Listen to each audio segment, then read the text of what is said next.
why does this fight scene work so well? Is it because the underdogs come out on top? Or because before the fight they used to be friends? Well, not really. There are three things that make up a good superhero fight: effective cinematography, audience investment, and the right level of realism.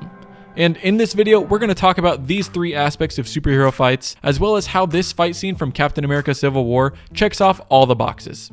First things first though, we have to talk about cinematography. One thing a lot of superhero movies get wrong during fight scenes is the cinematography. Whether it be because of an unnecessary shaky cam, incomprehensible flying fights, or just bad choreography, a lot of big budget superhero films fail to meet the mark.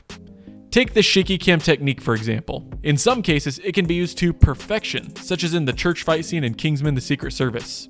It can help lend a sense that everything is out of control in a frenzied craze, or, like many scenes in the Jason Bourne franchise, it can make scenes almost impossible to watch.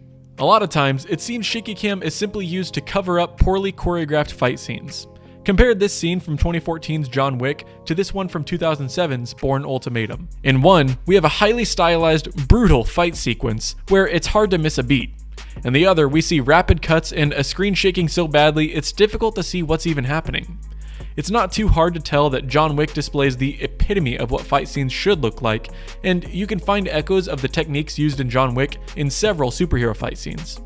Tools such as shaky cam are just that, tools. They can be used correctly or incorrectly depending on the scene and the film in which they're used. Another issue that comes up a lot in regard to superhero fight cinematography is the infamous flying fight scene. You know, the scene where two seemingly invincible characters fly around, bursting through skyscrapers, shooting lasers out of their eyes at one another, where it seems as if nothing is ever really accomplished. These scenes can be painful to watch, and a lot of this comes from the fact that we can't tell if any of what they're going through is painful for them. We can only feel their pain when they're more grounded, and I mean that literally. For instance, we can't tell if it hurts when Superman is flying through a building with concrete falling down on his head, but we can certainly tell when Iron Man sucker punches Captain America that hurt. When the heroes finally find themselves on the ground, that's when we start to actually see what's happening and can feel the weight behind some of the hits that land. In most flying fight scenes, it's hard to tell what's going on, and it starts to feel like unnecessary fluff, just there to make the runtime a bit longer.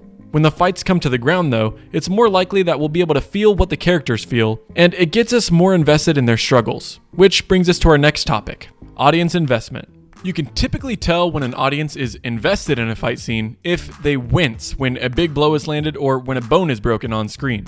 Take this scene from The Dark Knight Rises. When Bane slams Bruce down on his knee, the audience cringes when they hear his bones crack. Now, why is this? Why do we care when Christian Bale's Batman gets hurt, but less so when Ben Affleck's Batman gets hit? It's because we're invested in Christian Bale's version of Batman. It's because we care about the outcome of his fight and we want to know who wins. But how exactly does a film get an audience invested in its characters? Well, they could establish a narrative across the cinematic universe spanning over a decade to get the audience invested like we saw in Avengers Endgame, or they could just give us sympathetic characters with somewhat relatable stories like we saw in Captain America Civil War. Movies have to get their audience invested in the characters to make satisfying fight scenes. An instance where this certainly wasn't the case was in the final fight scene in Batman vs. Superman. I really doubt anyone walked out of the movie saying they thought that fight exceeded their expectations. The reason a lot of these scenes fail to get us invested is because they lack high stakes. And by high stakes, I don't mean something like the end of the world. I simply mean that there has to be something in jeopardy that's important to the characters for us to care about the outcome of the fight.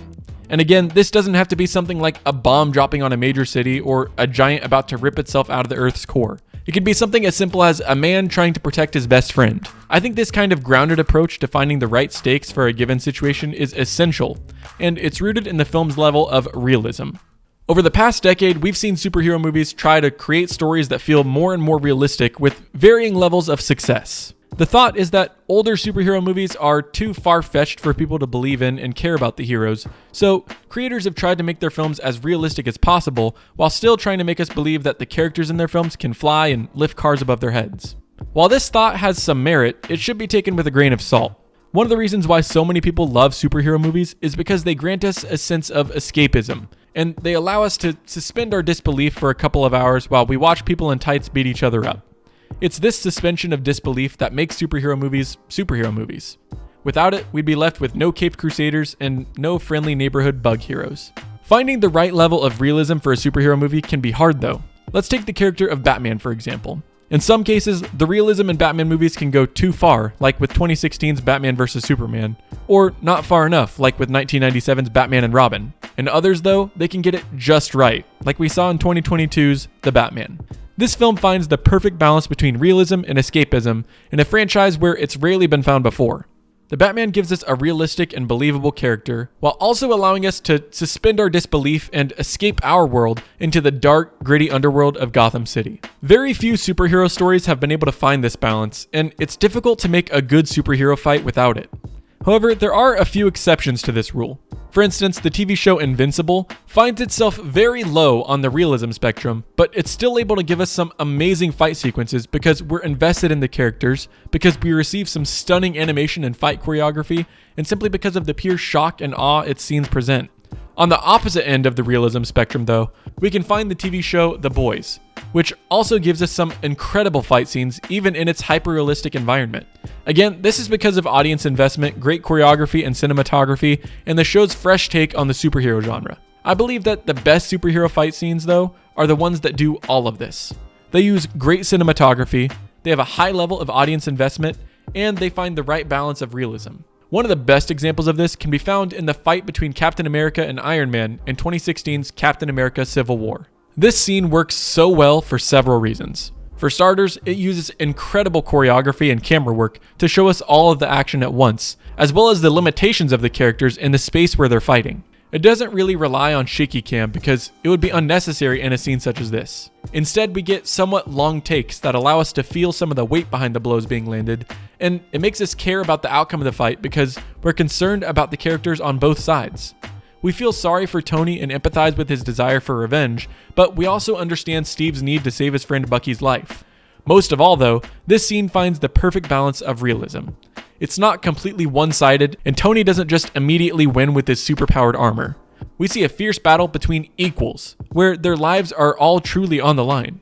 And yes, it has a satisfying ending because the underdog comes out on top, but it leaves us wanting further resolution because these characters, who had been friends for years, are now separating themselves after such an intense fight. While there are tons of examples of great superhero fight scenes, there are probably more not so great ones out there. For these fights to really land with the audience, creators should look to Iron Man and Cap's fight as a case study on how to use effective cinematography, get their audience invested, and find the right level of realism. Now, I'm sure there are more aspects of superhero fights that can make them great, so leave your thoughts in the comment section below. Also, check out the video on your screen for some different content. Don't forget to like and subscribe, and thanks for watching Rocket Riley.